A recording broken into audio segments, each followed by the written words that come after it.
Hey guys, it's Chris from Steeda, and we have Rob here and his beautiful 21 Rapid Red GT500. Rob is no stranger to the road course, and specifically the firm Florida International Rally and Motorsport Park. He had, prior to this, a 2020 GT Performance Package 1 with a ton of Steeda components on it, some sticky tires, some brake pads, and he managed to whip out a 118. 118. 0.7. Yep. At the firm, and frankly, he traded that sucker in, got this GT500, and I'm just curious what it's going to do, man. Yeah, don't know. And what was your biggest complaint of it so far? Why are you here today? Yeah, so the car's been great, but just cruising around on the street, you know, having a little fun with it, it definitely has noticeable wheel hop in first and second gear, especially when you first get on it, when the tires are cold or if the road's not the best. It's, you know, some of them have felt pretty bad. And I noticed from the other car, which did have wheel hop but not as much traction issues, it fixed that immediately with the Steeda parts. So that's what I was, you know, hoping to get on this car right away. Awesome. So we have some IRS components that we plan on putting on this GT500 and ultimately throwing him in the driver's seat to see what he thinks, and maybe some testing as well. So stay tuned to find out.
So Rob, pretty darn excited here. This GT500 is awesome. When did you pick this thing up?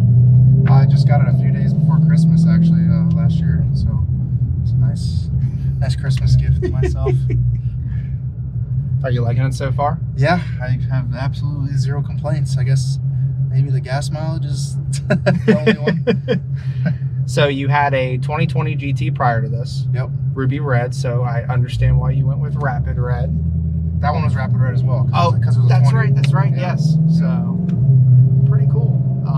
And what all did you have done to the 20 before we jump into the 500? Or the GT so I had the Stop the Hop kit, the Pro Action shocks, dual rate springs, front and rear sway bars, camber plate, cut the strut towers, had an intake and a E85 tune, and DTC 70s, and brake fluid.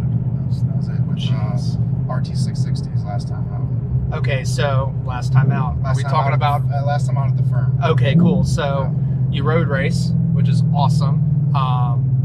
What did you run with that combo in the 20 GT? So the best with the last setup, I went 118.7. 118.7. Yep. Holy crap! So to compare a little bit, the Mach 1 we ran with all the Steeda suspension, and the 4S tires was a 119. Yep. And then with the Goodyears, which are a bit stickier than the RT 660s, I think those are 100 truck wear. Yeah. Was a 117. So we're rated. That's awesome, man. Yeah, I was happy with it. You should be. So the question is, what do you expect to run in the 500? I don't know. So this is the base. It was a base car with the handling pack, so it has the front splitter wickers and the rear gurney flap. but it's on PS4S tires, so 300 treadwear tire, but faster car. You know, I don't know. It's gonna be interesting. If it goes faster than 18.7, that would be a good start. You know, I know with sticky tires it could go 15, 16, something like that. Oh, no doubt, no doubt. And even with it being a heavier car, you got the brakes to get it down. Yep. You got the some additional aero you get with the body on this thing, and the power, obviously. Yep. So the last car was a 10-speed, so the transmission was quick on the track. It had its quirks and stuff like that, so I think this one will be a little bit more manageable. But yeah, I'm excited to probably just be in second and third gear most of the way on the firm, where the other car was in fifth gear, stuff like that, with the 10 speeds. So, what all did you get done? Why are you here today, actually? What did you get done to the car? So, we did the stop the hop, the subframe aligners, and the subframe bushings, and then like the stop the hop support braces. When I did my last car stock, I could feel the subframe moving in the hairpin at the firm on exit and stuff like that, and I didn't know any better. I figured it was normal. It was my first Mustang, first time there and stuff like that. And then when I did all that stuff, it was a noticeable difference. So I wanted to do that stuff to this car, and then I had Jamie do a track alignment on the car. So it's basically stock, but I feel like this is how it should be, to get a good baseline at the firm and learn the car and stuff like that.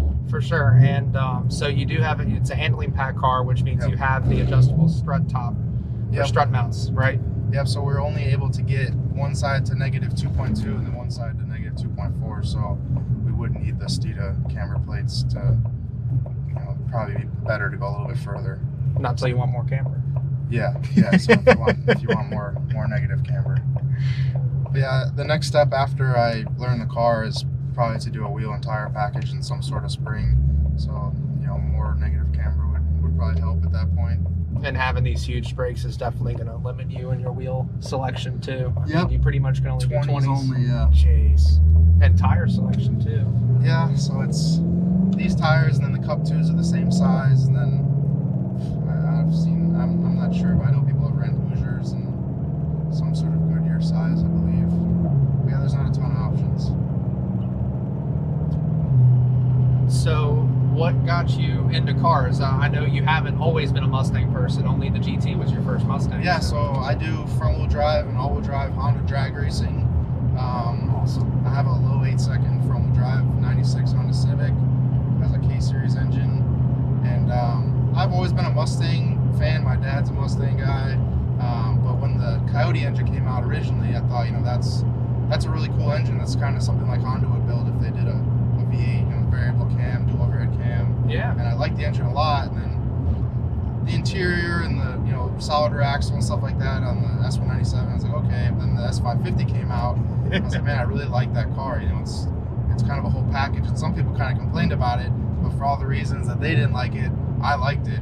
And then when the Gen 3 came out, it just seemed like even bigger upgrade, and I really like those cars. I like the way the front end looked. Not everybody does. And then I was in a position where I could afford it. It was when I got the 2020 last year. Stuff's been going good with business and stuff like that, and the 10-speed is a little quirky, and this car is kind of everything I hoped the 10-speed would be trans-wise. So I really like this trans. It's a lot of power for the track, I know. So if they made a GT350 with the Tremec 7-speed, I would probably maybe be good with that. But I'll just have to figure it out with this one. But yeah, pretty much every car I've ever had is manual. So if anyone's watching, they'll be like, "Whoa, why is he like auto so much?" I'm just trying something new. My drag car's manual. Every car I've ever owned is manual, so it's fun to. The DCTs, you can drive it like a manual. Obviously there's no clutch, but the 10-speed. I mean, you've been using the paddle shifters the whole time. The 10-speed using the paddle shifters was kind of a waste of time. But when you don't use them, like at the firm, sometimes if you're not driving all out and you're half throttle, going through a corner or something, sometimes it would upshift when you don't want it to. So this car has the longer gears and more of a proper trans. And I remember reading that the paddle shifters are actually wired directly to the transmission versus going through the rest of the car and the rest of the PCM, which obviously makes the Yeah, I'm not sure on the Super logistics on that, but the paddle shifters are instant. I mean, no complaints there for sure. And the shifts are awesome. They're so snappy. Yeah, yeah. It's crazy because in normal mode, and I don't drive it a lot in like normal auto mode, the transmission is so smooth and, you know, it shifts really low.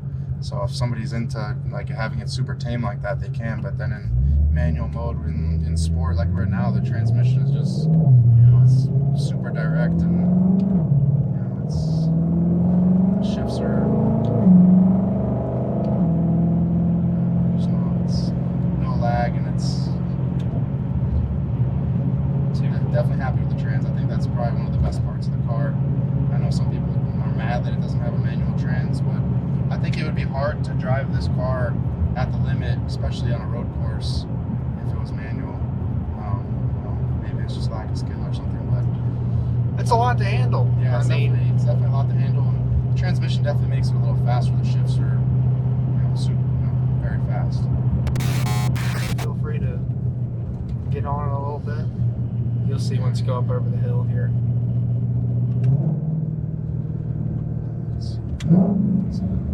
Traction here in a second.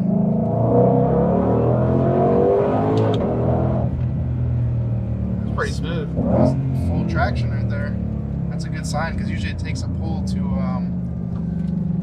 get it to hook like that in second gear. So and you can go straight there and try it again if you want.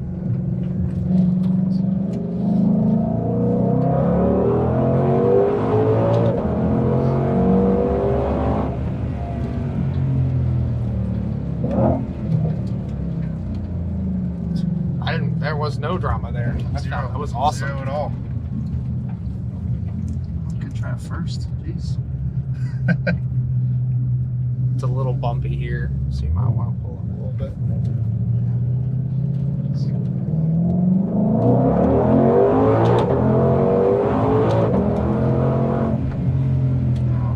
That's awesome. There's no way it would hook like that in first gear before, so that's an immediate improvement for sure. I didn't even feel the traction control come in at all in first gear right there. When before on the street it would live on the traction pedal it a little control. bit. No, I didn't pedal it. The traction control is pretty impressive on this car. It feels way smoother than the last one, even though the last car wouldn't be on traction control a lot. But it felt like it cut a lot of power once it spun, so I'd just turn it off immediately. But this car it modulates the power, I think, because they anticipated needing a lot more traction control. But I didn't feel any sort of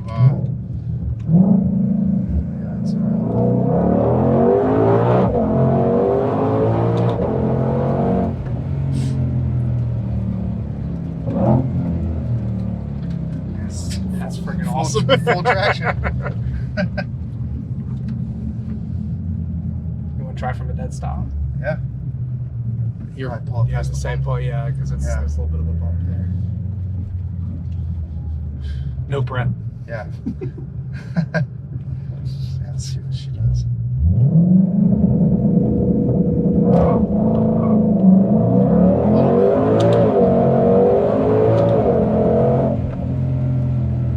A little bit. Yeah, a little. Not wheel hop. That was more like traction. Yeah. Fighting for traction, but that's what the launch control turned all the way up. I'm sure we could play with it and get it to hook, but It's crazy how smooth this thing is too. yeah, the shifts, the power delivery, everything. I think I might have touched the rev limiter on coming down or back, but yeah, it's in full manual mode right now. It won't mess up if we let the car do it. Yeah, it's I can't believe how it's like second gear is just instant. It's just.